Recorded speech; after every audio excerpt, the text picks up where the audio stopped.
بموت رسول الله إلا ضربته. جئتك أؤمن بالله وبرسوله وبما جئت به. فقد أعذرت إليكم وأعذرتموني.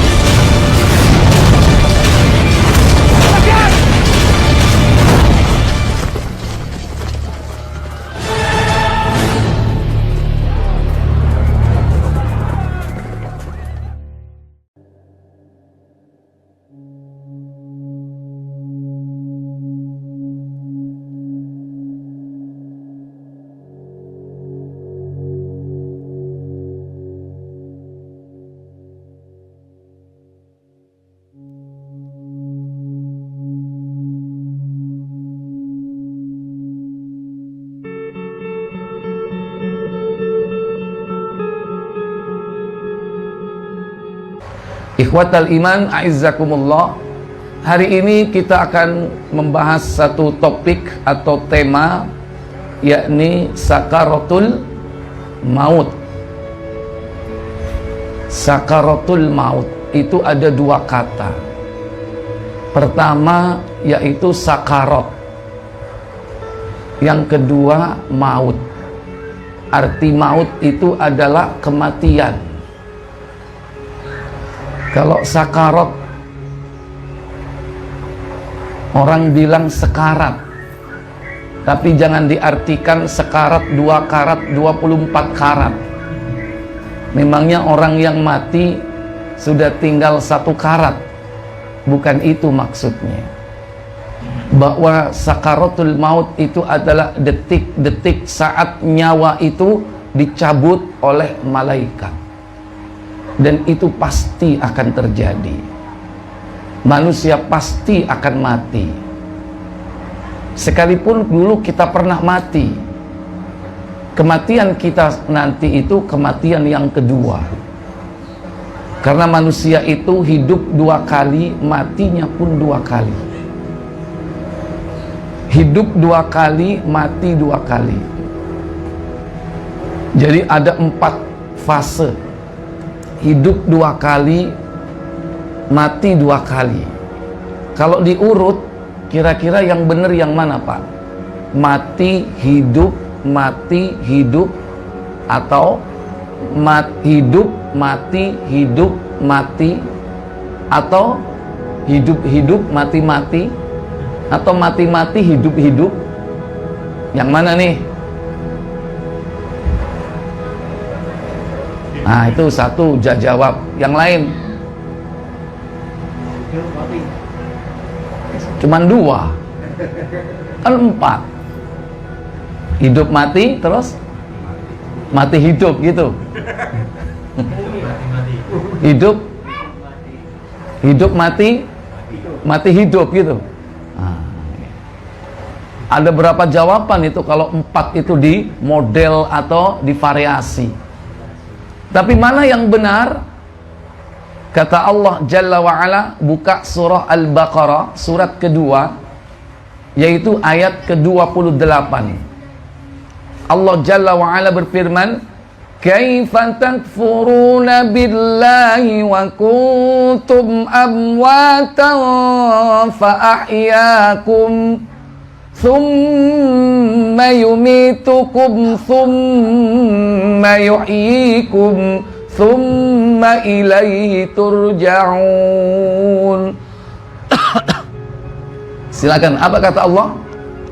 Mengapa kamu kafir kepada Allah? Padahal kamu tadinya mati. Lalu Allah menghidupkan kamu. Hidup. Kemudian kamu dimatikan. Mati. Dan dihidupkannya kembali. Hidup. Kemudian kepadanya lah kamu dikembalikan. Iya, berarti mana yang benar? Mati hidup. Nah, itu yang benar berdasarkan firman Allah Al-Baqarah ayat 28. Kata Allah Jalla wa'ala, Kaifa takfuruna billah, kenapa kau kafir kepada Allah? Wa kuntum amwatan, padahal dulu kalian mati.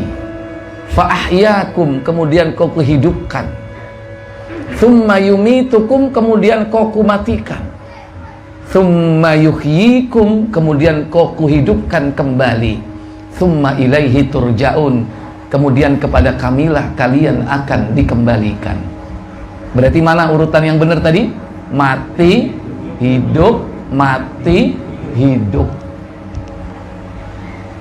Nah sekarang kita ini lagi ngapain Pak? Hidup apa mati? Hah? Benar, kita sedang hidup. Berarti ini fase keberapa? 2. Sebelum itu kita ngapain Pak? Sebelum ini kita apa? Hidup apa mati? Hah? Kok gak iso jawab padahal mau wis dijelasno. Kita sekarang hidup fase kedua. Lah fase pertamanya apa? Mati. Berarti kita sudah pernah mati enggak?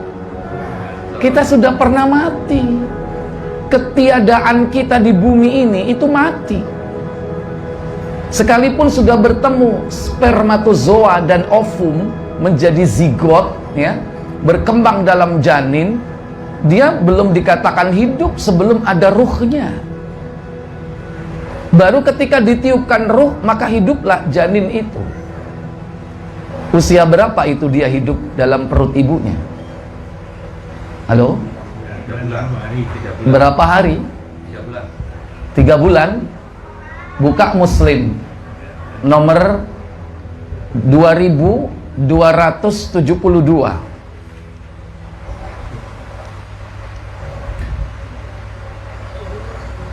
Dari Abdullah radhiyallahu an katanya, Rasulullah SAW yang mutlak benar menceritakan kepada kami, sesungguhnya proses penciptaan seseorang kamu setelah berada dalam perut ibunya selama 40 hari. 40 hari itu menjadi nutfah, menjadi air mani masihan. Namanya nutfah. Kemudian dia menjadi alaqah atau segumpal darah. Alaqah, segumpal darah. Berapa? Selama 40 hari. 40 hari. Ketiga. Kemudian menjadi mudghah, segumpal daging selama 40 hari. 40. Berapa totalnya? 120 hari berapa bulan?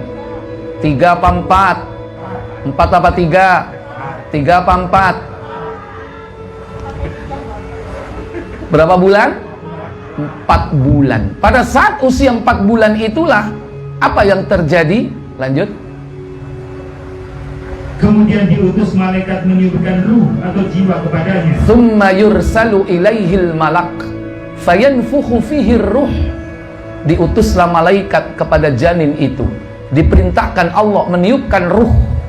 Hiduplah dia di dalam rahim ibunya. Berapa bulan hidupnya? Hah? Katanya orang di perut ibunya 9 bulan 10 hari. Berarti hidupnya berapa efektif? Cuman berapa bulan? Kan 4 bulan belum ada nyawa.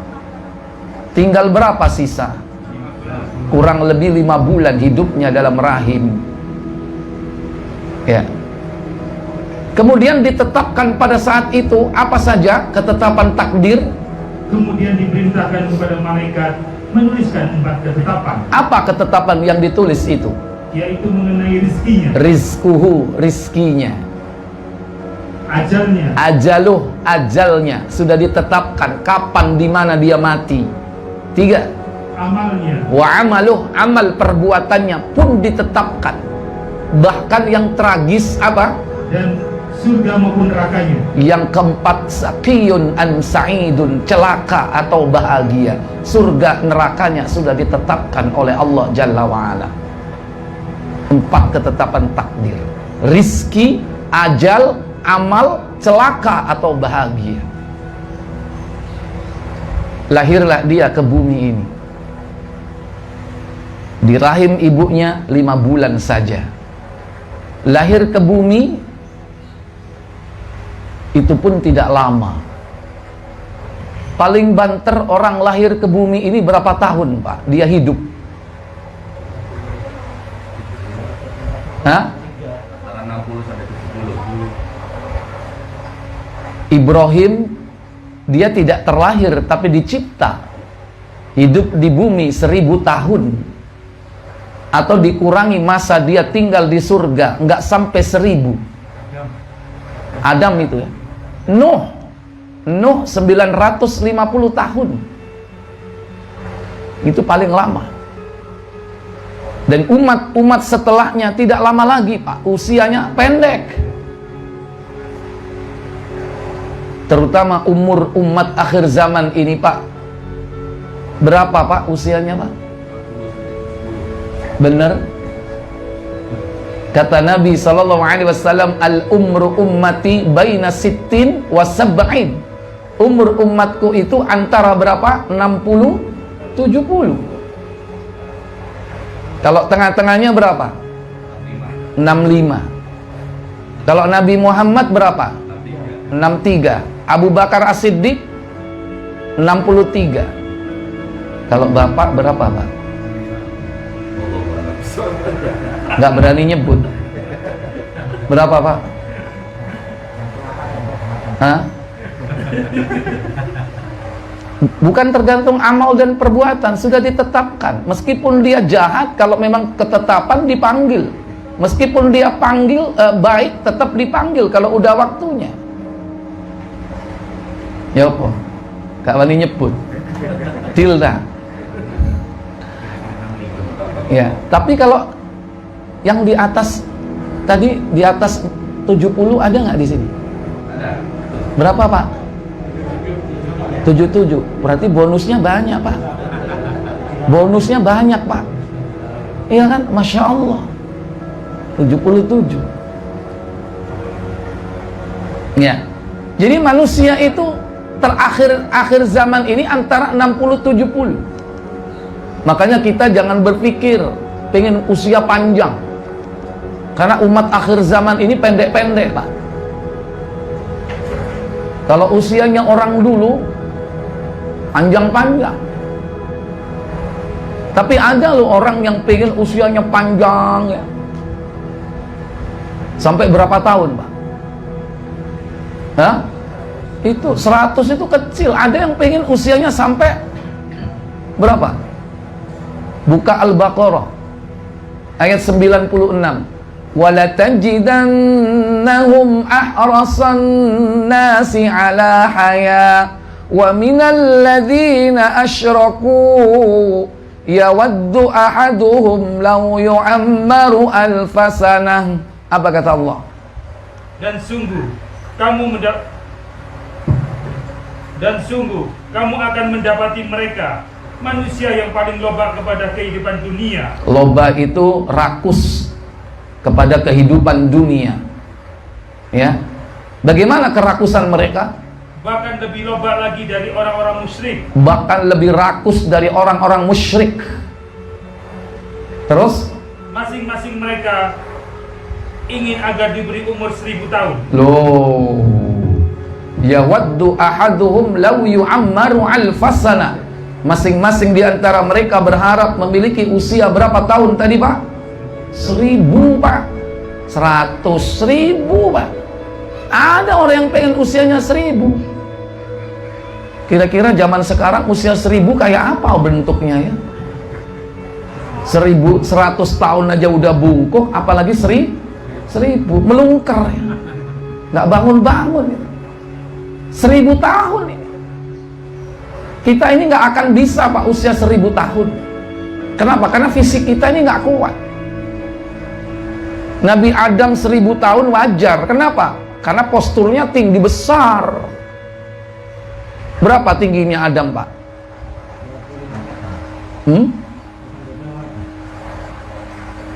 Ketinggian, Pak, itu, Pak. Itu agak listrik, Pak, itu.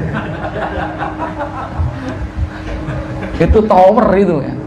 Sutet itu ya. 6 meter. Baik, buka Muslim 25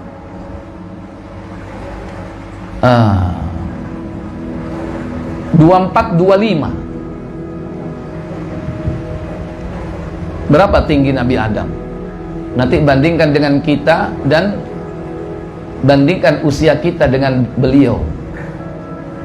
Silakan. 24-25.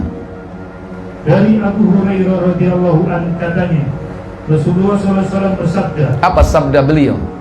Rombongan yang mula-mula masuk surga bercahaya-cahaya bagaikan bulan purnama. Rombongan sesudah itu lebih cemerlang dari bintang-bintang yang gemerlapan.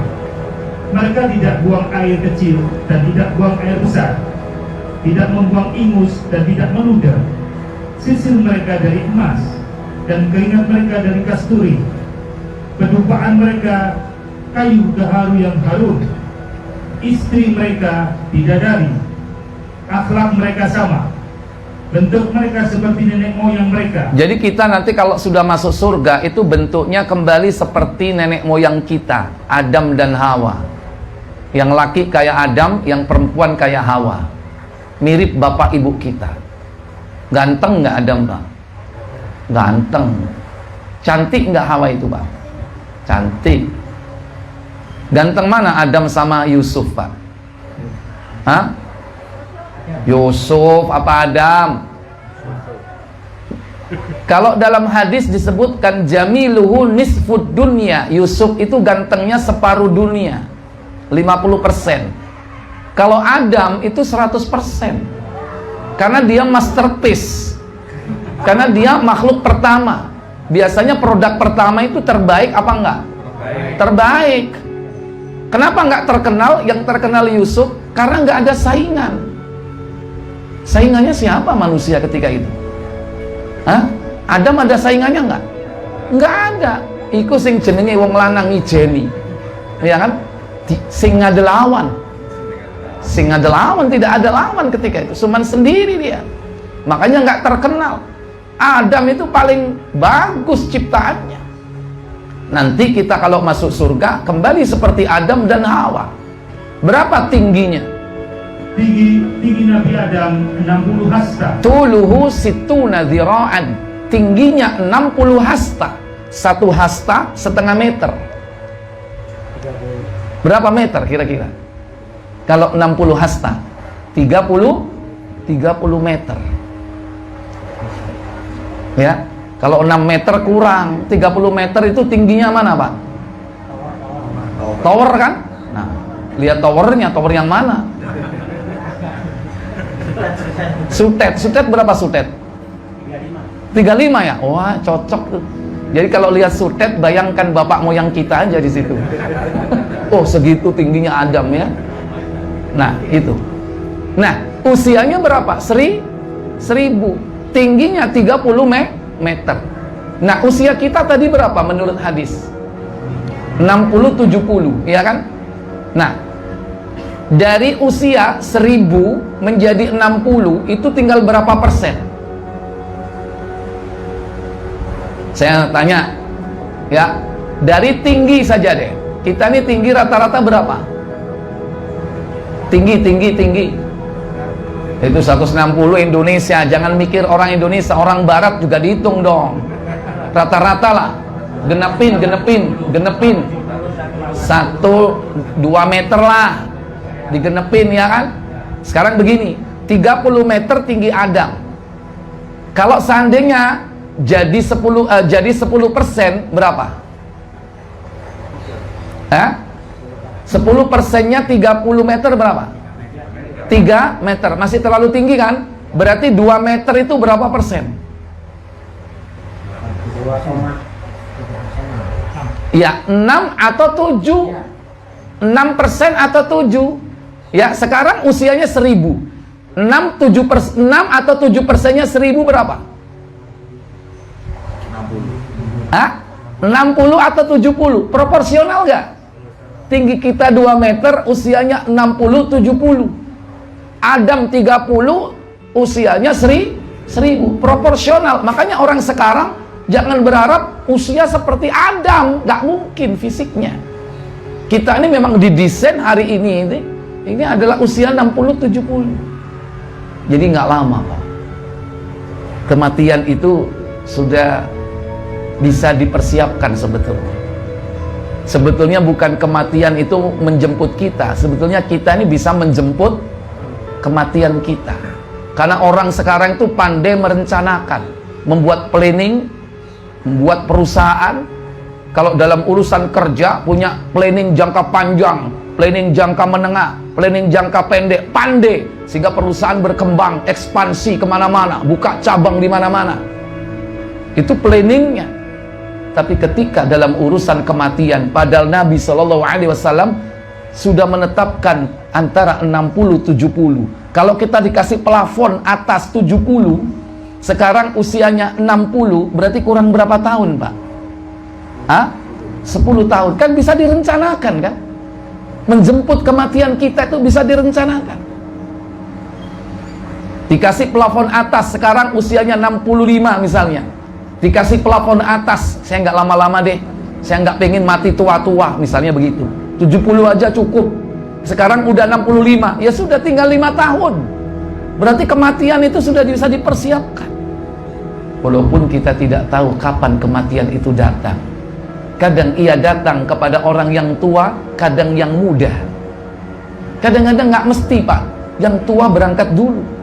Kadang yang muda, Pak, berangkat dulu. Yang tua ditunggu-tunggu nggak berangkat, Pak.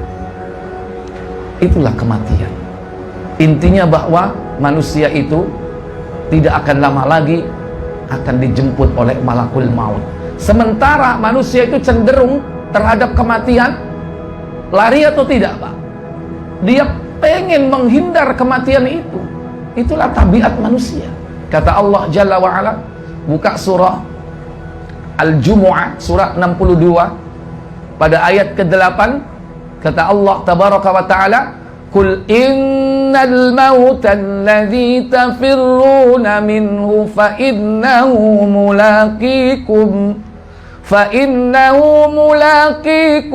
thumma turadduna ila alimil ghaibi wasyahadah fayunabbi'ukum bima kuntum ta'malun.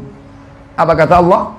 Katakanlah Muhammad, sesungguhnya kematian yang kamu lari daripadanya, maka sesungguhnya kematian itu akan menemui kamu. Kemudian kamu akan dikembalikan kepada Allah yang mengetahui yang gaib dan yang nyata. Lalu dia diberitakan kepadamu apa yang telah kamu kerjakan. Iya. Katakan Muhammad, innal mauta, sesungguhnya kematian, alladzi tafirruna minhu, yang kalian semua lari dari kematian itu, fa innahu mulaqikum, maka sesungguhnya kematian itu pasti akan menempuimu, pasti akan mendatangimu. Thumma turadduna ila alimil ghaibi wasyahadah, kemudian kalian akan dikembalikan kepada zat yang maha mengetahui perkara-perkara yang tampak maupun yang tidak tampak, yang tersembunyi ataupun yang terang-terangan. Fayunabbi'ukum, dan akan dikabarkan kepada kalian, bima kuntum ta'malun, terhadap apa yang telah kalian kerjakan dalam kehidupan dunia ini. Maka setiap orang pasti akan didatangi kematian itu.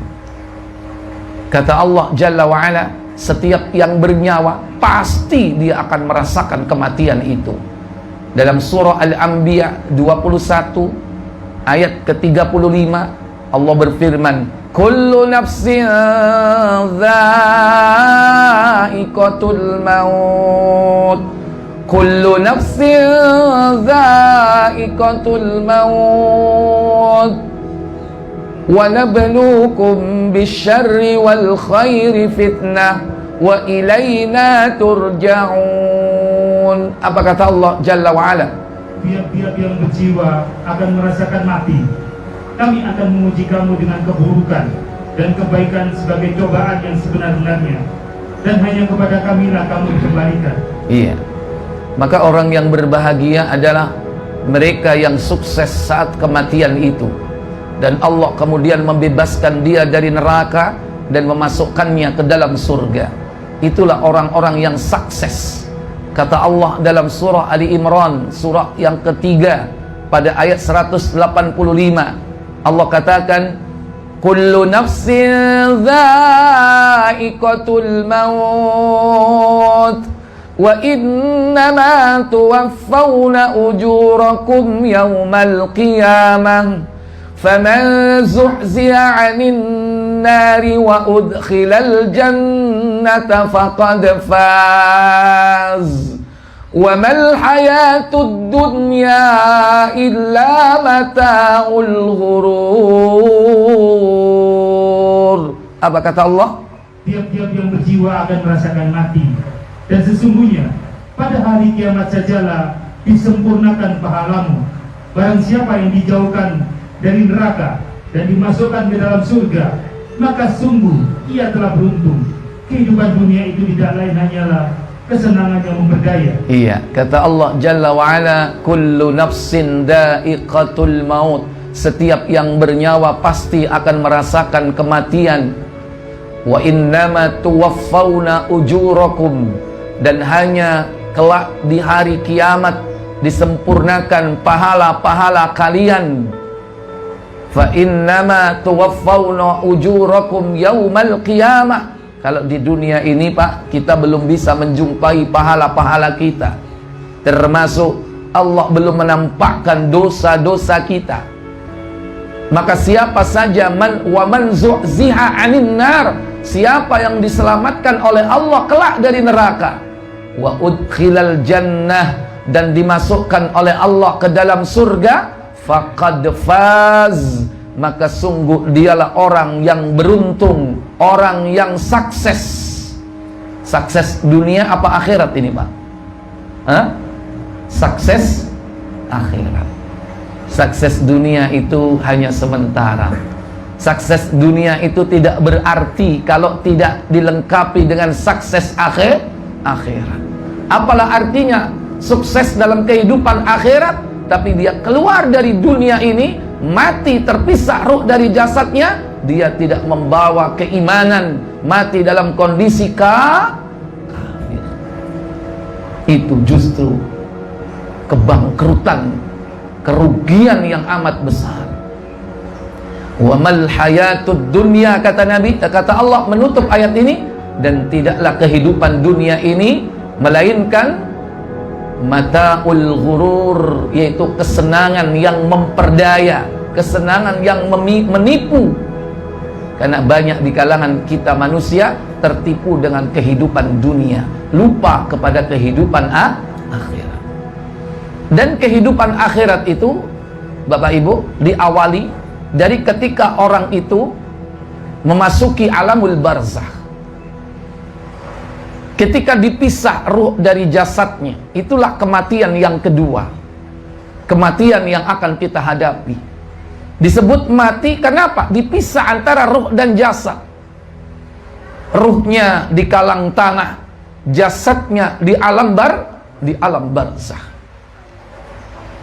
Maka banyak orang-orang mereka yang mati dalam keadaan baik, keluar dari alam dunia ini membawa keberuntungan. Ada yang meninggal dalam kondisi yang buruk. Kalau yang baik itu umumnya disebut dengan husnul khatimah. Kalau yang buruk itu disebut dengan su'ul khatimah.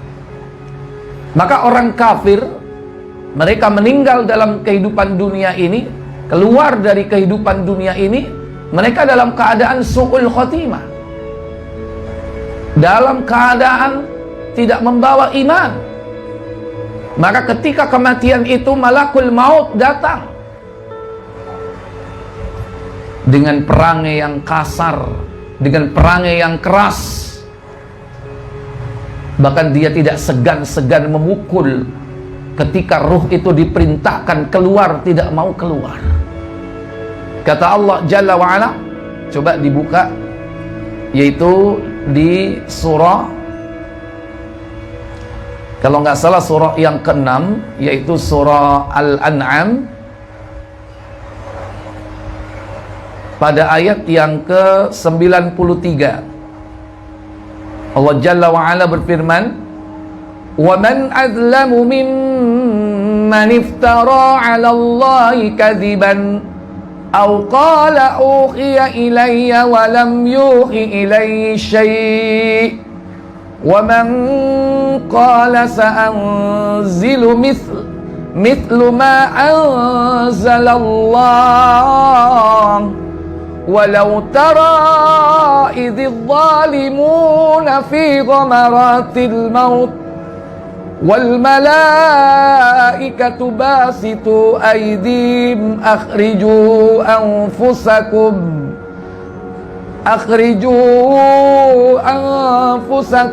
al yawma tujzauna adzabal hun bima kuntum taquluna 'ala Allahi ghairal haqq wa kuntum an ayati tastakbirun. Apa kata Allah Jalla wa Ala? Dan siapakah yang lebih zalim daripada orang yang membuat kedustaan terhadap Allah, atau yang berkata telah diwahyukan kepada saya, padahal tidak ada diwahyukan sesuatu pun kepadanya. Dan orang yang berkata saya akan menurunkan seperti apa yang diturunkan Allah. Alangkah dahsyatnya sekiranya kamu melihat di waktu orang-orang yang zalim berada dalam tekanan sakaratul maut. Iya, walau tara idz zalimuna fi ghamaratil maut, kata Allah. Bagaimana kalian tidakkah melihat orang-orang zalim? Orang-orang zalim di sini adalah orang-orang yang melakukan kekufuran. Fi ghamaratil maut, dalam keadaan ketika dia sakaratul maut. Apa yang dilakukan oleh malakul maut?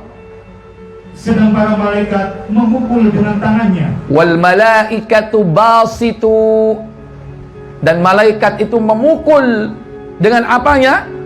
Aidihim, dengan tangan mereka. Berarti ketika itu malaikat sedang menyamar, tidak dalam kondisi asli, karena malaikat itu bersayap. Tapi di situ disebutkan, yakni apa? Biaidihim, dengan tangan-tangan mereka. Mereka melakukan apa? Basitu, yaitu memukul. Dan mengatakan apa kepada orang kafir itu? Sambil berkata, keluarkanlah nyawamu, di hari ini kamu dibalas dengan siksa yang sangat menghinakan. Akhriju anfusakum, keluarkan itu ruhmu, keluarkan itu jiwamu. Tapi dia nggak mau keluar, Pak, karena dia cinta kepada kehidupan dunia. Beda kalau orang mukmin. Kalau orang mukmin itu malaikat itu menyeru, akhriju, keluarlah.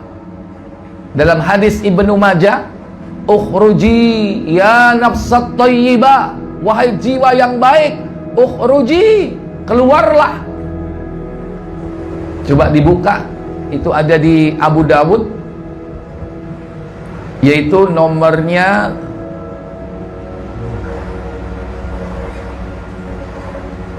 3456 insyaallah. Dari sahabat Abu Hurairah radhiyallahu taala an.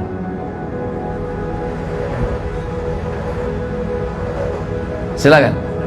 3456. Afwan, Ibnu Majah.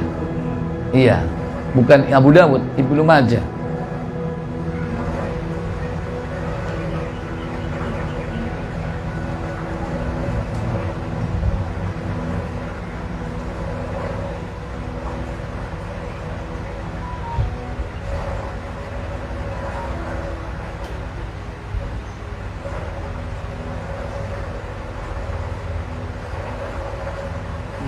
Silakan. Abu Hurairah. Iya. Dari Abu Hurairah radhiyallahu an, dari Nabi sallallahu alaihi wasallam, beliau bersabda. Apa sabda beliau sallallahu alaihi wasallam? Mayit akan didatangi malaikat, dan jika ia adalah orang yang salih, maka para malaikat akan berkata. Apa kata malaikat itu? Keluarlah, wahai jiwa yang baik, yang ada di dalam tubuh yang baik. Ayyuha an-nafsut thayyib, ayyuhan nafsut thayyibah, wahai jiwa yang baik, kanat fil jasadit thayyibah, yang berada di jasad yang baik, ukhruji, keluarlah. Bahkan kata malaikat apa di situ? Lanjut. Keluarlah dengan terpuji dan bergembiralah dengan kenyamanan. Iya, hamidatan, keluarlah kalian dengan terpuji. Wa absyiri, dan bergembiralah kalian wa rauhu wa raihan, yaitu dengan kegembiraan, dengan kesenangan. Ucapan ini diucapkan terus. Bahkan dia mengabarkan tentang Allah. Apa katanya? Serta wewangian, dan Allah tidak memurkai. Iya, disebutkan di situ disebut wa rabbi ghairi ghadban, dan Allah tidak marah kepadamu. Ini jasadnya baik, ruhnya juga baik. Dia mendapatkan yakni kenikmatan dari Allah. Saat ketika ruh itu dicabut, dia sudah mendapatkan kenikmatan. Dan ucapan ini diucapkan terus sampai ruhnya itu keluar, Pak. Jadi kalau orang yang beriman itu ruhnya nggak perlu dicabut, dia keluar sendiri. Malaikat cuman apa? Cuman menyeru saja, ukhruji, keluarlah. Ukhruji, keluarlah.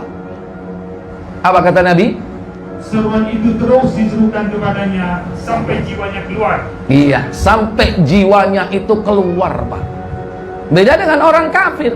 Kalau orang kafir itu diseru seperti itu nggak keluar-keluar, Pak. Akhirnya terpaksa dia apa kan? Dicabut itu. Bagaimana sakitnya ruh itu ketika dicabut dari jasadnya. Para ulama banyak menggambarkan tentang dahsyatnya sakaratul maut. Seperti besi panas membara yang sudah dipanaskan itu, kemudian dikasih kain atau kasih apa? Kain basah, kemudian ditarik, Pak. Lengket nggak itu, Pak? Besi panas yang membara, ada kain basah, kemudian ditutup kain basah besi itu, kemudian ditarik. Itu gambaran orang yang ketika ruhnya dicabut, saat itu dia tidak mati dalam kondisi husnul khotimah, tapi dalam keadaan su'ul khotimah. Kenapa demikian? Karena mereka orang-orang kafir itu cinta kepada kehidupan dunia. Makanya dia susah meninggalkan dunia ini. Bahkan dia cinta kepada tubuhnya, kepada jasad-jasadnya. Dia cinta kepada hartanya, tidak mau meninggalkan kehidupan dunia ini. Sehingga seperti itulah. Para ulama juga menggambarkan bahwa kematian itu, nafas kita ini bagaikan sedang menghirup udara dari lubang jarum, Pak. Bagaimana, Pak, menghirup udara dari lubang jarum itu, Pak? Sesak tidak, Pak? Sesaknya luar biasa. Itu gambaran ketika orang sakaratul maut. Bapak Ibu, saudara-saudari sekalian yang dirahmati Allah Jalla wa'ala, tidak sukakah kita menjadi orang-orang yang ketika kematian itu malaikat memberikan kabar gembira kepada kita, di mana malaikat itu akan mengatakan kalimat, jangan kau takut, jangan kau sedih, katanya. Itulah orang-orang yang mendapatkan nikmat saat kematian. Sebagaimana yang Allah firmankan dalam surah Fussilat, surah 41, tafsir Ibnu Katsir. Fussilat 41 ayat 30. Allah Jalla wa'ala berfirman, innal ladzina qalu rabbuna Allahu thumma istaqamu tatanazzalu alaihimul malaikatu alla takhafu wa la tahzanu wa abshiru bil jannati allati kuntum tu'adun. Apa kata Allah? Sesungguhnya orang-orang yang mengatakan Rabb kami ialah Allah, kemudian mereka meneguhkan pendirian mereka, maka malaikat akan turun kepada mereka dengan mengatakan, janganlah kamu takut, la takhaf, dan janganlah merasa sedih, la tahzan, dan gembirakanlah mereka dengan jannah yang telah dijanjikan Allah kepadamu, wa abshiru bil jannah allati kuntum tu'adun, dan bergembiralah kau dengan surga yang telah dijanjikan Allah kepada kalian. Baik, tes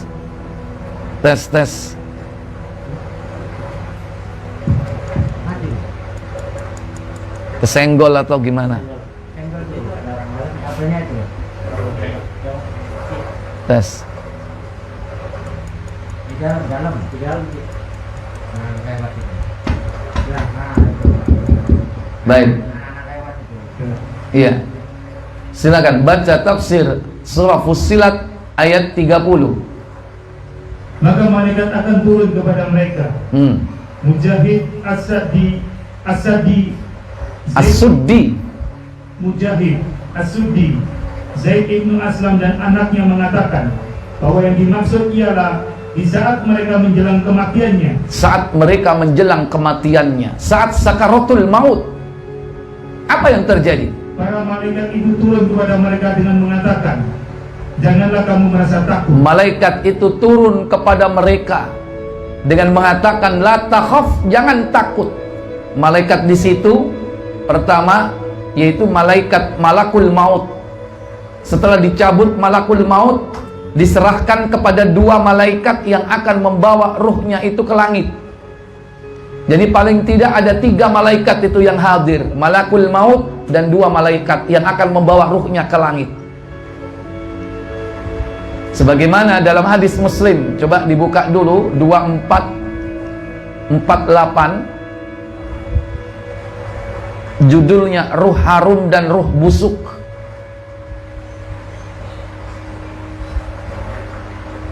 Dari Abu Hurairah radhiyallahu an katanya, apabila ruh orang-orang mukmin keluar dari tubuhnya, setelah dicabut oleh malakul maut, keluar dari tubuhnya atau diperintahkan dia keluar dari tubuh jasadnya itu, maka 2 orang malaikat menyambutnya dan menaikkannya ke langit. 2 malaikat akan datang menyambutnya, membawa ruh itu ke atas langit, lewat langit pertama, kedua, ketiga, dan seterusnya.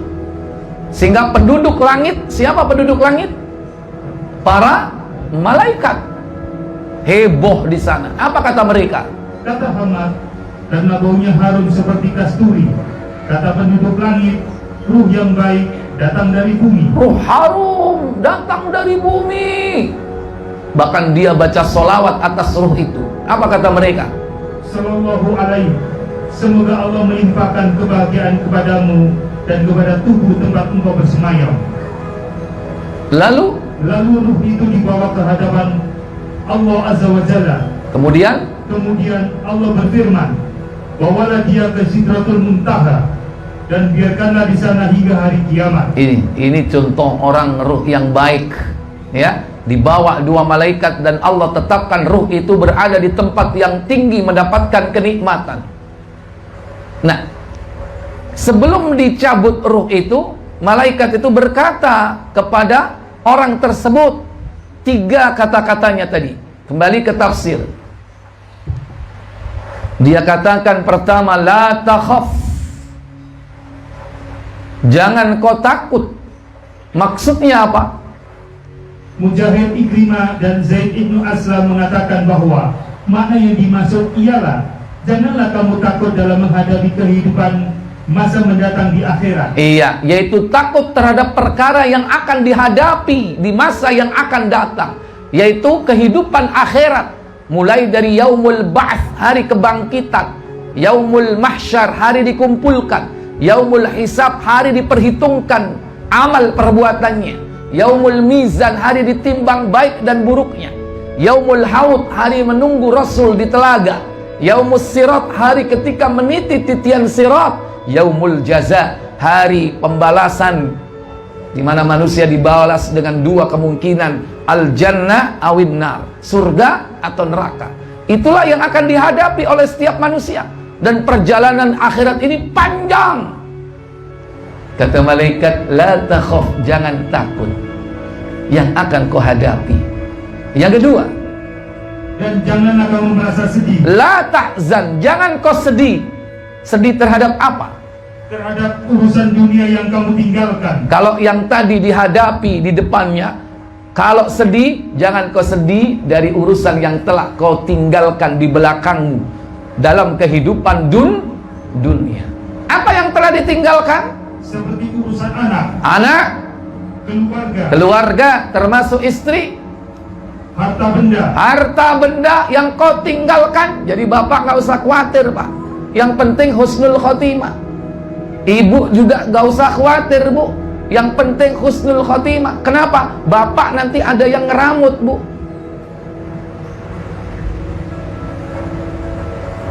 Gak bereaksi. Nangguri ya. Iki sik repot ngonseki bawang ini.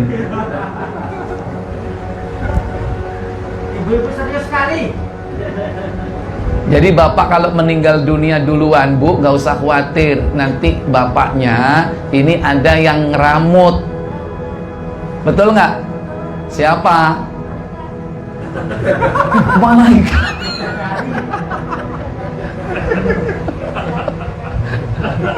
Akan ikhlas lo dah.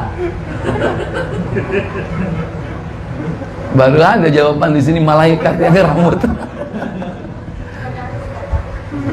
Ya, bidadari dunia apa bidadari akhirat? Oh ya udah ya, positif berarti ibu ini ya. Baik, begitu pula sebaliknya.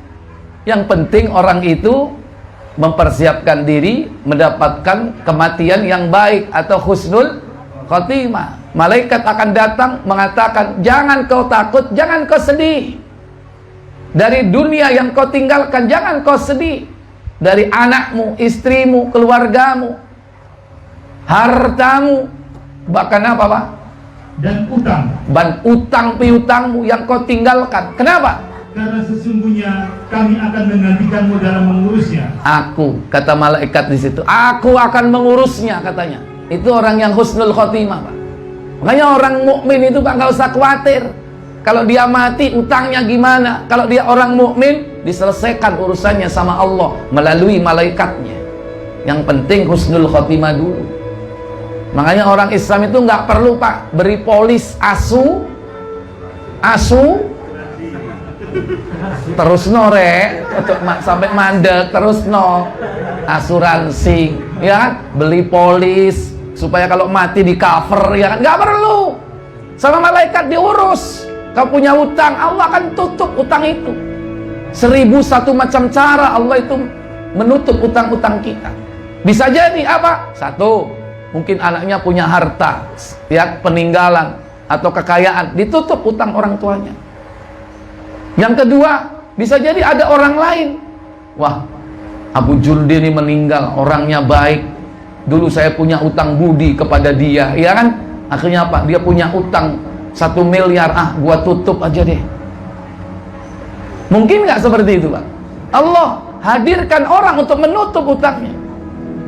Atau yang ketiga, orang yang diutangi ikhlas.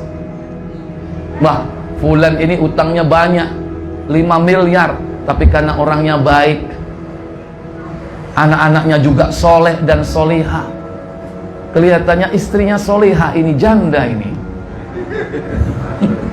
Ya, ya udah deh, gua ikhlasin utangnya dia. Berapa? 5 miliar. Ikhlas? Ikhlas. Nggak ada tendensi? Nggak ada. Istrinya janda? Enggak. Gua ikhlas. Siapa yang melembutkan hati orang ini? Allah. Itu 1001 macam cara Allah untuk mengurus utang-utangnya. Yang penting ini tadi, siapkan diri sampai malaikat itu mengatakan, la takhaf wa la tahzan. Jangan takut, jangan sedih. Wa abshiru bil jannah. Apa kata Allah? Dan bergembiralah kamu dengan memperoleh surga yang telah dijanjikan Allah kepadamu. Iya, bergembiralah kau dengan surga yang telah dijanjikan Allah kepada kalian. Orang kalau mau mati itu, Pak, dia akan ditunjukkan tempatnya di mana ketika dia mau mati, saat sakaratul maut. Kalau dia orang baik, dia diberi kabar gembira tentang surga. Makanya disitulah orang itu akan yakin tempatnya di mana, sehingga kematian itu disebut dengan al-yakin, yaitu keyakinan. Dalam surah Al-Mudaththir 74 pada ayat ke-47, kematian itu disebut dengan al-yakin, karena dia yakin saat itu Allah tunjukkan tempat tinggalnya. Kata Allah, ma salakakum fi saqar, qalu lam naku minal musallin wa lam naku nut'imul miskin wa kunna nakhudhu ma'al khaidin wa kunna nukadzibu biyaumiddin hatta atanal yakin. Apa kata Allah? Apakah yang memasukkan kamu ke dalam syakor? Mereka menjawab, kami dahulu tidak termasuk orang-orang yang mengerjakan sholat, dan kami tidak pula memberi makan orang miskin, dan adalah kami membicarakan yang batil bersama dengan orang-orang yang membicarakannya, dan adalah kami mendustakan hari pembalasan. Terus hingga datang kepada kami kematian. Hingga datang kepada kami kematian. Hatta atanal yakin. Hingga datang kepada kami al-yakin. Kematian disebut dengan al-yakin. Kenapa? Karena ketika orang mau mati itu, dia yakin tempatnya di mana. Kalau dalam ayat ini kira-kira tempatnya di mana dia tadi? Nggak sholat, mendustakan hari kemudian, dia yakin tempatnya di neraka. Adapun orang-orang yang beriman, dia yakin pula tempatnya di surga. Dalam surah Fussilat, bahwa dia yakin karena malaikat bahkan memberi kabar gembira kepada mereka. Oleh karena itu, Bapak Ibu, saudara-saudari sekalian, persiapkan diri untuk menjemput kematian dengan baik. Itulah kematian yang husnul khatimah. Siapa mereka orang-orang yang mati husnul khatimah? Di antara ciri-ciri dan tanda orang yang husnul khatimah, pertama, orang yang mati membawa kalimat la ilaha illallah, baik dengan ucapannya ataupun minimal dia yakin di dalam hatinya. Kata Nabi, buka Muslim nomor 25.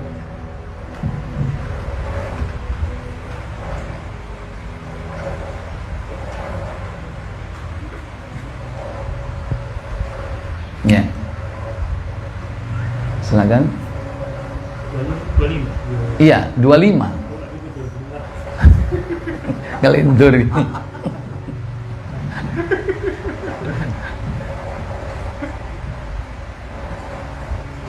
Dari Abu Hurairah radhiyallahu an, katanya, ketika terjadi perang Tabuk, pasukan Rasulullah SAW ditimpa musibah kekurangan bahan makanan. Karena itu mereka memohon kepada Rasulullah SAW, kalaulah Anda izinkan, akan kami sembelih unta-unta membawa beban untuk kita makan dan kita manfaatkan lemaknya. Bukan itu kelihatannya. Kok perang Tabuk? Coba 21 coba. Panjang kalau perang Tabuk. Mati dalam kalimat la ilaha illallah. Iya, itu yang benar ya. Mati dengan membawa kalimat la ilaha illallah, itu ciri dari husnul khotimah. Silakan. Dari Abu Malik radhiyallahu an, dari bapaknya, katanya dia mendengar Rasulullah SAW bersabda. Apa sabda beliau sallallahu alaihi wasallam? Siapa yang mengucapkan la ilaha illallah dan dia kafir dengan sembahan selain Allah, haram harta dan darahnya, sedangkan perhitungannya terserah kepada Allah. Ya. Cukup. Cuman segitu.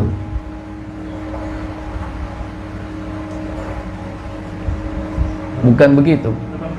Iya, jadi bunyinya man akhiru kalamihi la ilaha illallah dakhalal jannah. Siapa yang akhir kalimat ucapannya dalam kehidupan dunia ini la ilaha illallah, maka dia akan masuk surga. Ya, hadis yang semacam itu banyak. Di Bukhari ada, di Muslim ada. Coba dicek di situ, saya lupa nomornya. Jadi ini yang pertama, Bapak Ibu. Mati membawa kalimat apa tadi, Pak? La ilaha illallah. Tapi ketika kita mati membawa la ilaha illallah itu gampang apa susah, Pak? Tergantung iman dan amalnya. Tidak ada jaminan orang yang tiap hari membaca la ilaha illallah, la ilaha illallah ribuan kali. Apakah orang seperti itu pasti dia ketika mati mampu mengucapkan itu la ilaha illallah? Belum tentu. Karena la ilaha illallah itu harus dipahami dengan makna yang benar. Maka pelajari makna la ilaha illallah. Dan la ilaha illallah itu memiliki syarat-syarat. Para ulama sudah merumuskan ada 7 syarat la ilaha illallah. Itu harus dipelajari. Itu nanti dibahas kalau ada pertemuan yang akan datang. Penting itu. Kenapa? Nggak ada jaminan orang yang terbiasa mengucapkan itu dia mati dengan mengucapkan itu.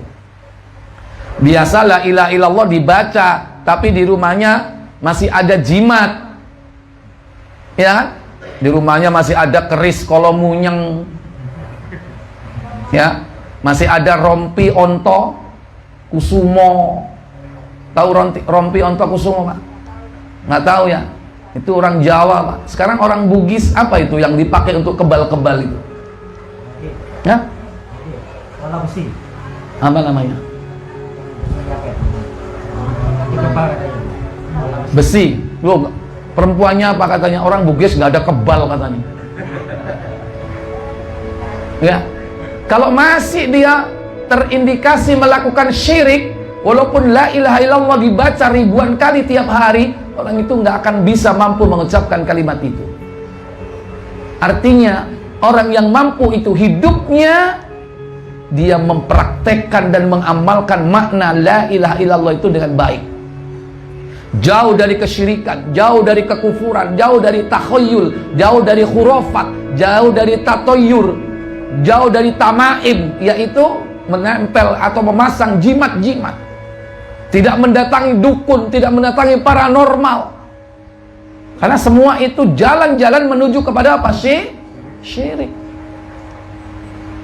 Di rumah masih punya akik, katanya ada isinya. Isi apa, Pak? Isi watu. Ya. Jadi ini yang pertama, siapkan bagaimana kita nanti meninggal dengan kalimat itu. Ciri yang kedua, orang yang husnul khotimah meninggalnya itu berkeringat pada dahinya. Baca Tirmidzi 982.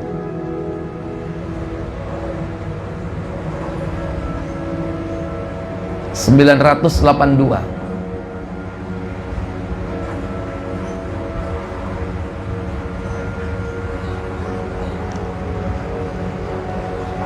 Loh, udah jam 11. Ayo Pak, silakan.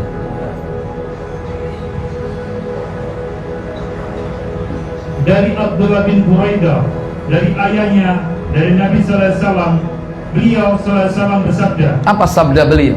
orang mukmin akan meninggal dengan keringat yang ada di dahinya, meninggal dengan tanda kebaikan. Iya, itu ciri dari husnul khotimah. Al-mu'minu yamutu bi'arokil jabin.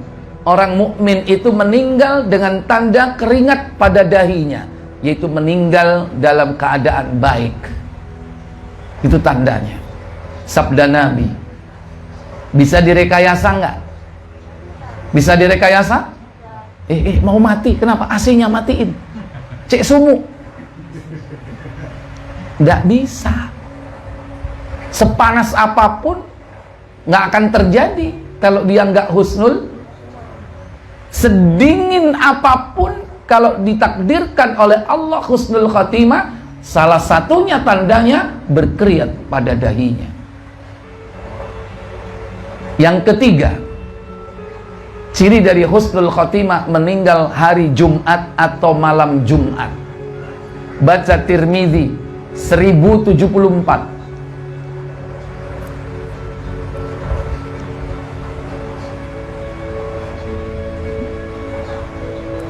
Ini pun bisa direkayasa nggak, Pak?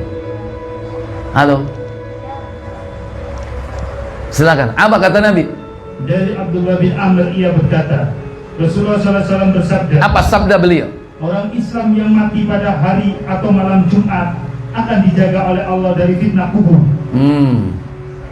Ma min muslim yamutu fi lailatil jumu'ati aw yaumal jumu'ati waqahu Allahu min adzabil qabri illa waqahu Allahu min adzabil qabri.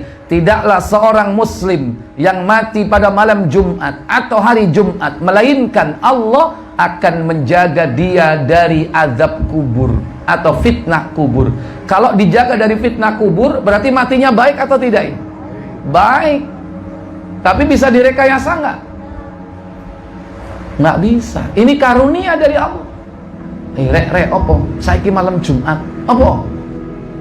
Aku kepingin. Terus dia Pak No.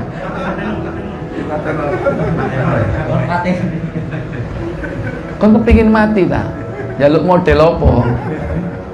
Nggak bisa direkayasa. Ini karunia dari Allah. Tapi syaratnya di situ apa? Muslim. Kalau orang kafir banyak nggak mati hari Jumat? Orang kafir banyak nggak mati malam Jumat? Tapi bukan Muslim. Syaratnya Muslim, matinya Jumat atau malam Jumat.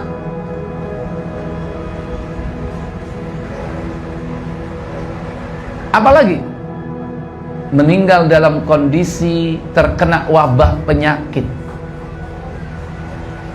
atau meninggal dalam kondisi sakit perut, atau melahirkan bagi seorang wanita, atau meninggal karena tenggelam, atau meninggal karena tertimpa benda keras dari atas.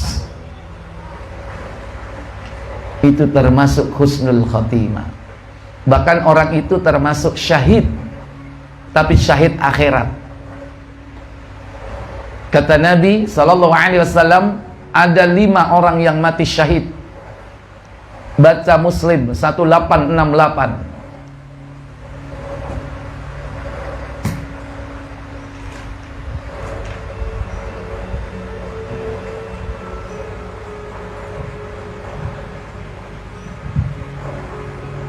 Dari Abu Hurairah radhiyallahu anhu, katanya Rasulullah SAW bersabda. Apa sabda beliau? Seorang laki-laki berjalan di sebuah jalan, lalu dia menemukan sebuah ranting berduri di tengah jalan. Maka disingkirkannya ranting itu dengan bersyukur kepada Allah Ta'ala. Allah mengampuni dosanya karena perbuatannya itu.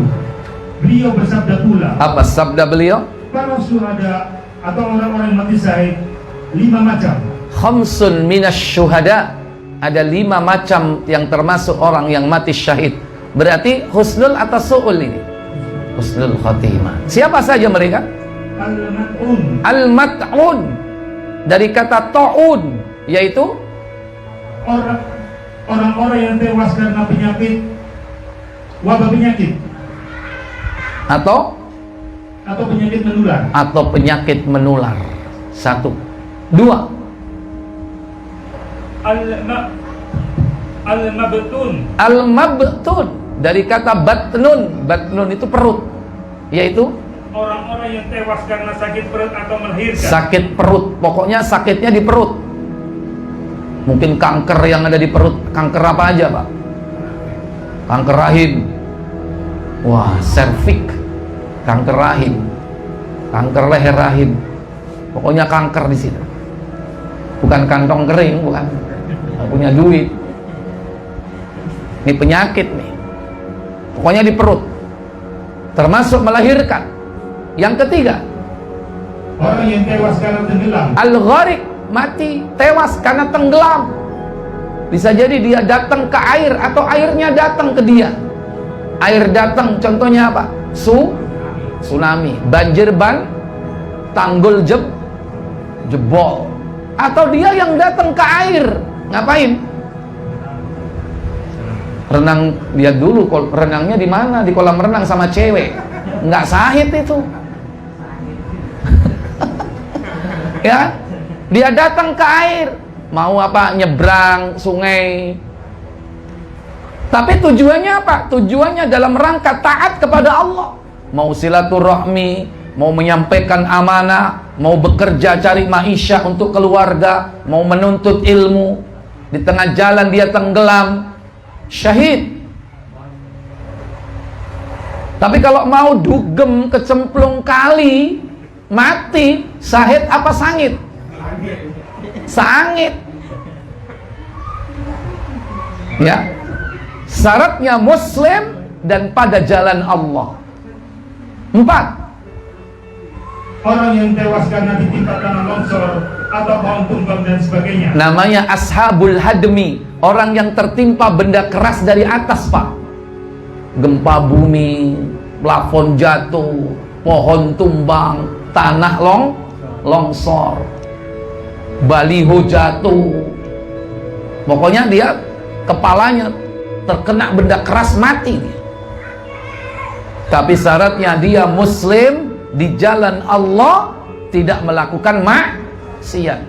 Tapi kalau mau pergi ke tempat diskotik atau ke tempat maksiat, di tengah jalan kejatuhan paku bumi, paku bumi, Pak. Kalau paku kecil itu nggak mungkin mati kecuali satu peti, ya.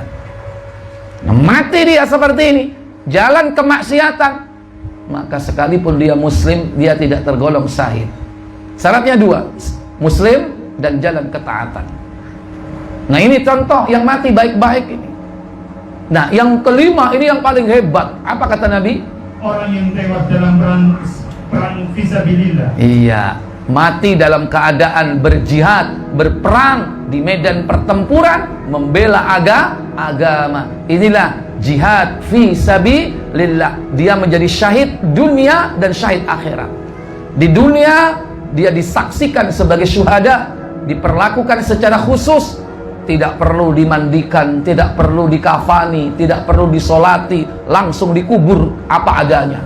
Karena dia bangkit di akhirat dalam kondisi apa adanya, dengan tangannya yang terputus, dengan lehernya yang mungkin terpenggal, dengan kepalanya yang hancur terkena mortir, kakinya yang hancur kena ranjau. Dalam keadaan itulah dia bangkit di padang mahsyar dengan darah mengucur dan bau kesturi wangi. Ya, makanya perlakuannya apa? Khusus orang-orang syahid seperti ini.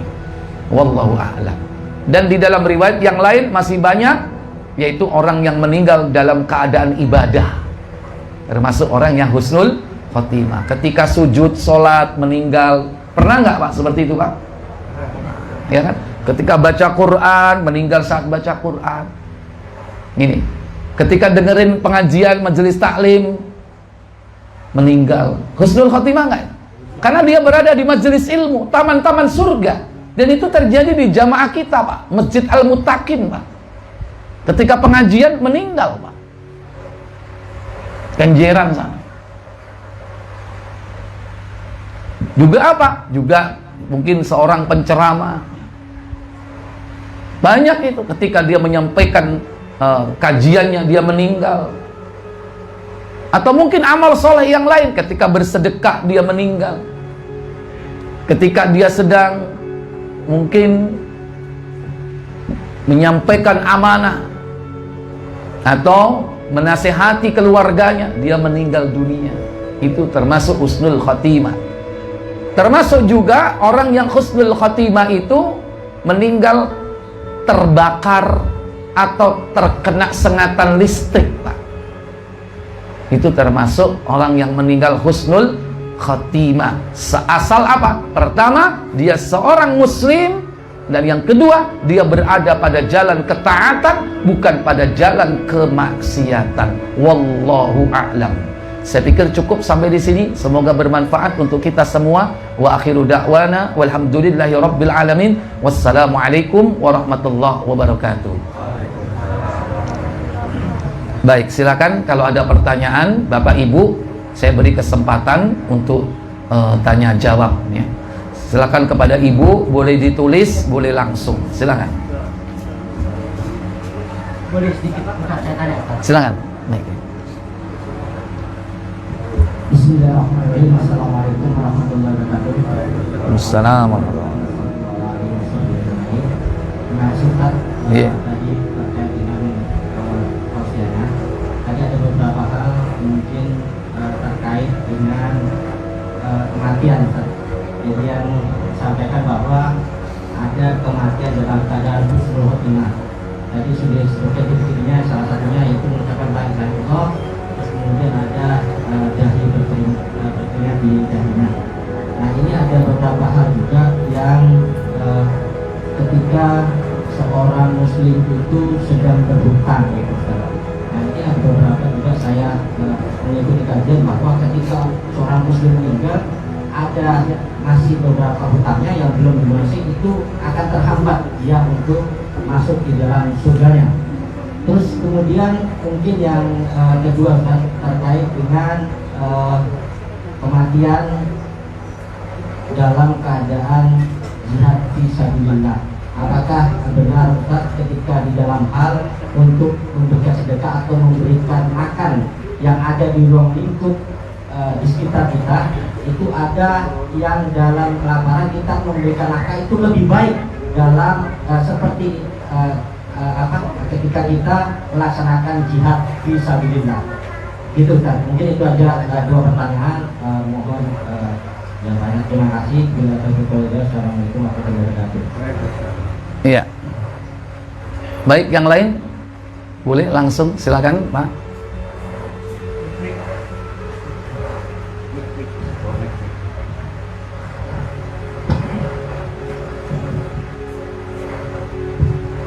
Bismillahirrahmanirrahim. Assalamualaikum warahmatullahi wabarakatuh. Waalaikumsalam warahmatullahi Jadi wabarakatuh. disampaikan bahwa ajal itu telah ditentukan. Iya. Nah, salah satu doa kita waktu kami sholat itu adalah, ya Allah, panjangkanlah usia saya, berikanlah sisa usia saya agar barokah, dan kalau saya diambil dalam keadaan husnul khotimah. Nah, padahal kalau kita minta dipanjangkan usia kita, padahal usia itu kan kan kayaknya impossible kan. Nah, ini gimana? Apa khasiatnya kita berdoa minta dipanjangkan ini? Apakah ada maknanya? Apakah sia-sia? Iya. Mungkin ini tidak. Iya, baik. Terima kasih. Baik. Buka Muslim 2168, afwan 2100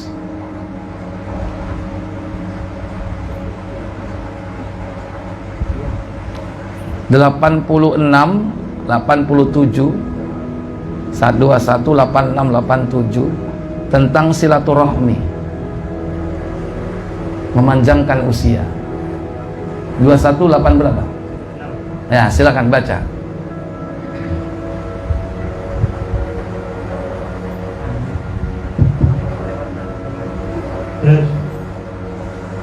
Dari Muhammad bin Jubair bin Mut'im radhiyallahu anhu katanya, bapaknya mengabarkan kepadanya bahwa Rasulullah SAW bersabda, Apa sabda beliau sallallahu alaihi wasallam? tidak masuk surga orang yang memutuskan silaturahmi. Kan itu. 287. Iya, 2187. Dari Anas bin Malik radhiyallahu anhu, katanya dia mendengar Rasulullah SAW bersabda, siapa yang ingin rezekinya dilapangkan Allah dan ingin usianya dipanjangkan, maka hendaklah dia menghubungkan silaturahmi. Ya, ini juga Nabi bersabda, siapa yang pengen usianya dipanjangkan, rizkinya dilapangkan. Padahal tadi sudah disebutkan yang ditulis dalam rahim tadi itu tentang ajal, rizki, ya kan? Persis seperti ini. Ya. Kok kelihatannya bertentangan, seakan-akan begitu. Bagaimana ini memahaminya, ya kan? Sementara Nabi mengatakan, man sarrohu ayyuksatu alaihi rizkuhu, siapa yang pengen rizkinya dilapangkan, wa ayyun sa'afi athari, dan pengen usianya dipanjangkan, falyasil rohimahu, sambunglah silaturahmi. Nah ini, pengertiannya bagaimana? Apa mungkin Nabi berdusta, ya kan? Atau yang diucapkan itu nggak benar, gitu kan? Tentu tidak. Tetap silaturahmi itu dapat melapangkan rizki. Contoh sekarang ini, silaturahmi. Antum dapat rizki nggak? Halo? Dapat apa, Pak? Ada lemper, ya kan? Ada resoles, ya kan? Udah habis berapa, Pak? Ya, itu contoh rizki yang paling gampang, ya. Silaturahmi. Dipanjangkan usianya juga. Maksudnya di sini, usia dan rizki itu ada dua, yang bersifat quantity dan quality. Adapun yang disebutkan Nabi, ditetapkan bahwa ajal seseorang itu pasti tidak akan berubah, ditulis ajalnya, ditulis rizkinya, itu secara kuantiti, secara kuantitas. Usia nggak akan bertambah, Pak. Kalau sudah ditetapkan 65, ya 65. Bukan berarti ketika dia sambung silaturahim tambah modot. Silaturahmi jadi 66, silaturahmi terus 67, silaturahmi terus, nggak selesai-selesai nanti. Termasuk doa kita. Seandainya doa kita dikabulkan oleh Allah, dipanjangkan usia, bukan berarti apa? Usia kuantitas kita yang ditambah. Yang dimaksud ditambah di situ adalah apa? Usia kualitas. Kualitas dari usia kita itulah yang ditambah. Kalau menurut Imam An-Nawawi rahimahullah dalam Syarah Sahih Muslim, apa? Diberi keberkahan kepada usianya. Usianya itu berkah. Maksudnya bagaimana? Usianya tetap, Pak, 65, tapi pahalanya seperti orang yang hidup 100 tahun. Pahalanya seperti orang yang hidup 200 tahun. Namanya selalu disebut-sebut. Contoh yang paling gampang hari ini, Rasulullah berdoa enggak? Rasulullah orang yang sangat menyambung silaturahmi enggak? Usianya hari ini masih panjang enggak? Usia kuantitasnya 63, tapi usia kualitasnya sampai hari ini 14 abad beliau masih disebut-sebut. Setiap orang mengucapkan Muhammad, orang baca sholawat atas beliau sallallahu alaihi wasallam. Yang kedua, karya-karyanya. Beliau tidak mengeluarkan karya tulis, karena Al-Quran itu wahyu dari Allah. Tapi bagaimana sepak terjang perjuangan beliau mewarnai kehidupan dunia ini. Banyak nggak orang yang masuk Islam? Banyak. Itu contoh keberkahan dari usia beliau.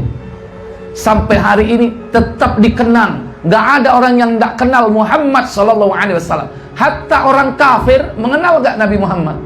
Mengenal, tapi mereka ingkar, kafir. Dia hanya mengenal Muhammad, tapi dengan yaitu cerita-cerita yang kadang dibumbu-bumbui dengan keburukan. Tapi hakikatnya mereka takjub. Orang kafir barat aja menulis buku 100 tokoh, padahal orang kafir itu yang nulis. Siapa ditempatkan nomor 1? Muhammad sallallahu alaihi wasallam. Dalam waktu 23 tahun bisa merubah wajah dunia, 2/3 belahan bumi berperadaban. Kenapa? Islam. Itu contoh. Dari apa? Dari silaturahmi, dari berdoa, dari apa lagi? Banyak hal. Sehingga dipanjangkan keberkahan usianya, dilapangkan rizkinya oleh Allah Jalla wa'ala. Ya. Jadi itu pengertiannya. Dan yang pertama tadi, mana yang bertanya? Udah. Oh iya. Baik. Jadi orang yang berhutang, kalaupun dia mati syahid, maka dia akan dihalang-halangi oleh Allah untuk masuk ke dalam surga karena sebab hutangnya itu. Dia terhalang dengan hutangnya itu untuk masuk ke dalam surga. Makanya kalau orang yang meninggal dunia, kita kan nggak tahu kan dia itu orang yang husnul khotimah atau tidak, tapi kita harus husnudzon, baik sangka. Insya Allah dia orang yang husnul khotimah. Nah tentu orang yang husnul khotimah akan mendapatkan nikmat. Di antara nikmatnya adalah surga. Contohnya Ma'is bin Malik, ketika setelah dihukum rajam, dia tobat dari hukuman zina dengan cara dihukum rajam. Nabi mengatakan, aku melihat Ma'is, ruhnya berenang-renang di sungai surga. Ada kalanya ruh itu ditempatkan di surga oleh Allah. Kenapa? Dia tidak melakukan dosa besar dan Allah ampuni dosa kecilnya. Ruhnya ditempatkan di surga dalam kerangkeng, ya, bagikan seekor burung yang berada di sangkarnya. Dia tidak bisa kemana-mana. Beda dengan orang yang mati syahid, ruhnya di surga tapi dia terbang kemana-mana, bebas. Itu orang yang mati syahid. Tapi orang mukmin ada kalanya ruhnya di dalam surga tapi disangkar, dia tidak kemana-mana. Nah, dia tidak akan masuk ke surga kalau dia punya tanggungan hutang. Makanya yang paling utama, kalau ada keluarga kita meninggal dunia, harta peninggalannya sebelum dibagi warisnya, selayaknya, sejogjanya, segerakan untuk membayar apa? Hutangnya. Kalau perlu ahli warisnya berkorban dari harta-hartanya itu untuk menutup hutang-hutangnya. Kenapa? Karena dia tidak akan segera menjumpai nikmat di surga itu. Baik, itu ada beberapa riwayat dalam Tirmidzi ya, karena dia terhalang yakni oleh hutang-hutangnya. Pertanyaan kedua, apa tadi pertanyaan kedua? Apakah lebih baik ketika mati dalam keadaan perang fisabilillah, ketika melihat di sekitarnya dalam keadaan kelaparan, dia memberikan sedekah atau memberikan makan itu? Iya. Tidak ada bandingan orang yang berjihad fisabilillah jika itu adalah perang membela agama Allah. Berbeda kalau jihad itu kategori dengan makna kiasan, yaitu jihad yang dimaksud adalah haji dan umroh. Karena haji dan umroh itu termasuk bagian dari jihad fisabilillah. Baru itu bisa disepadankan atau bisa disandingkan, dibandingkan dengan sedekah. Mana yang lebih utama? Ya tergantung. Kalau itu haji wajib, tetap berangkat. Kalau itu haji sunnah, umrah sunnah, sementara di sekelilingnya adalah orang fakir, orang miskin, lebih baik santuni mereka. Bisa jadi dia tetap mendapatkan pahala haji dan umrohnya karena niatnya, dan dia mendapatkan pahala sedekah menyantuni fakir dan miskin. Jadi itu dapat apa? Dibandingkan dengan haji dan umroh, sedekah itu. Tapi kalau jihad membela agama di medan pertempuran, tidak ada bandingannya dengan apapun. Ya, tidak ada bandingannya. Kenapa? Karena orang yang jihad itu, Pak, diberi 6 keistimewaan oleh Nabi. Buka Tirmidzi 1663. Ini nggak akan bisa ditukar dengan yang lain yang ini, Pak. 6 keistimewaan ini nggak bisa ditukar dengan sedekah ini, pahala mati syahid ini.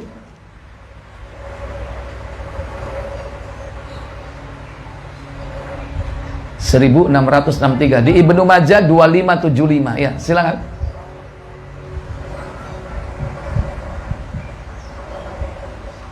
Dari Al-Miqdam bin Ma'di Karib, ia berkata, Rasulullah SAW bersabda, bagi orang yang mati syahid itu di sisi Allah ada 6 balasan. Ya, pertama, akan diampuni baginya dosa-dosanya sejak pertama kali cucuran darahnya keluar. diampuni dosanya sejak tetes darah pertama.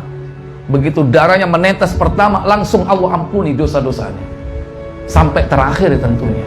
Terus Ia akan melihat tempatnya di surga. iya, dia dapat melihat tempatnya di surga. Di mana? Yang ketiga, Ia akan diselamatkan dari siksa kubur dan kedahsyatan yang besar pada hari kiamat. kalau pengen dibebaskan dari siksa kubur dan kedahsyatan hari kiamat, mati syahid. Syahid akbar seperti ini, karena dia dibebaskan. Yang keempat, Akan diletakkan di atas kepalanya mahkota kewibawaan. dia disematkan kron mahkota di atasnya yang berisi batu-batu, zamrud, yakut, ya, permata.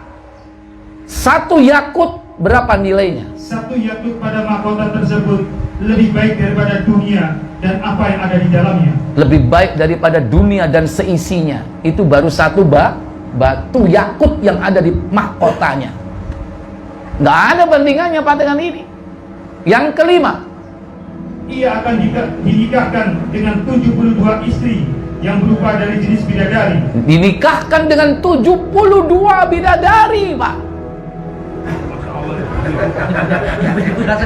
72, Pak, bidadari, Pak. Udah bidadari 72 lagi. Ini jihad itu ini, Pak. Keutamaannya nggak ada bisa menandingi orang yang mati syahid. Loh, apa mampu dia melakukan itu? Halo? 72. Halo? Mampu.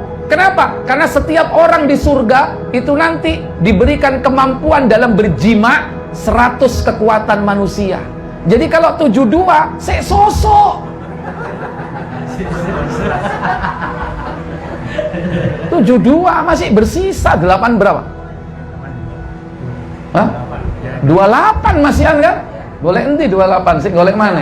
Sudah, itu maksimal. Kenapa? Di surga itu minimal istri 2, maksimal 72. Minimal 2 istri dari bidadari ya, 2 minimal, dan maksimal 72, yaitu yang mati syahid. Makanya nek kak duwe bojo loro, entenono ae nang surga, Bu. Ya, entenono. Tapi nek mlebu surga, nek gak mlebu surga kapok kon. Ya, itu makanya cita-cita kita kan itu harus berlomba-lomba, ya kan? Wasari'u ila maghfirah wa jannah, ya. Itu perintahnya Allah Jalla wa Ala. Dan yang keenam, ia akan diterima syafaatnya untuk 70 orang keluarganya. iya, dia bisa memberikan syafaat kepada 72 anggota keluarganya. Jadi kalau saya mati syahid, saya bisa menolong 72 anggota keluarga. Bapak saya, ibu saya, kakek saya, nenek saya. Terus 72 itu sedikit atau banyak, Pak? Banyak, bingung ini. Tapi harus keluarga, tetangga nggak boleh. Nggak masuk, ya kan? Harus keluarga. Itulah kenapa orang pengen mengejar mati apa? Mati syahid, karena ini, Pak. Nah, kita sekarang dihalang-halangi untuk mendapatkan mati syahid ya sekarang ini. Kalau dulu zaman perang revolusi, zaman Belanda dulu masih ada peluang nggak? Zaman Jepang, zaman Belanda ya kan masih berpeluang. Sekarang mau kemana ini? Mau pergi ke Palestina jauh ya kan? Jelas kalau itu. Baik. Jadi itu Bapak Ibu, saya beri kesempatan satu saja untuk ibu-ibu, silakan. Ibu-ibu dulu. Ibu-ibu. Supaya ada suara perempuan. Nanti gender nggak terima dia.